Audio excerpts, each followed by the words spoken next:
Welcome to Daily Scripture Reading. I do not own the rights to this music.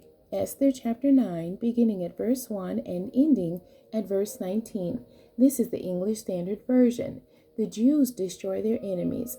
Now in the 12th month, which is the month of Adar, on the 13th day of the same, when the king's command and edict were about to be carried out, on the very day when the enemies of the Jews hoped to gain the mastery over them, the reverse occurred. The Jews gained mastery over those who hated them.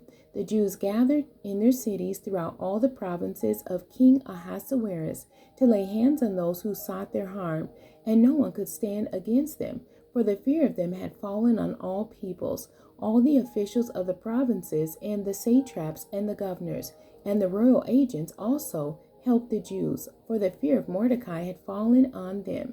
For Mordecai was great in the king's house, and his fame spread throughout all the provinces. For the man Mordecai grew more and more powerful. The Jews struck all their enemies with the sword, killing and destroying them, and did as they pleased to those who hated them. In Susa, the citadel itself, the Jews killed and destroyed 500 men, and also killed Parshan, Datha, and Dalphon, and Aspatha, and Poratha, and Adalia, and Aridatha, and Parmashta, and Arisai, and Aridai, and Vizatha, the 10 sons of Haman, the son of Amadatha, the enemy of the Jews, but they laid no hand on the plunder. That very day the number of those killed in Susa, the citadel, was reported to the king. And the king said to Queen Esther, "In Susa, the citadel, the Jews have killed and destroyed 500 men, and also the 10 sons of Haman. What then have they done in the rest of the king's provinces? Now what is your wish? It shall be granted you. And what further is your request? It shall be fulfilled."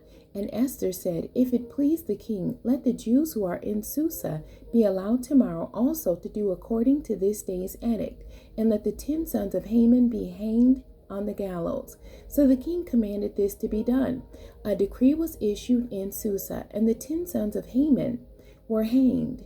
The Jews who were in Susa gathered also on the 14th day of the month of Adar, and they killed 300 men in Susa, but they laid no hands on the plunder. Now the rest of the Jews who were in the king's provinces also gathered to defend their lives, and got relief from their enemies, and killed 75,000 of those who hated them, but they laid no hands on the plunder. This was on the 13th day of the month of Adar, and on the 14th day they rested and made that a day of feasting and gladness.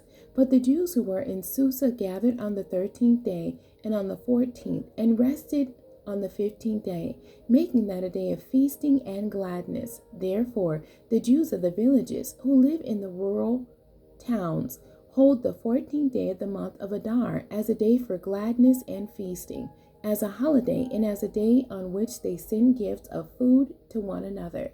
The end. God bless you, and thank you for joining me today.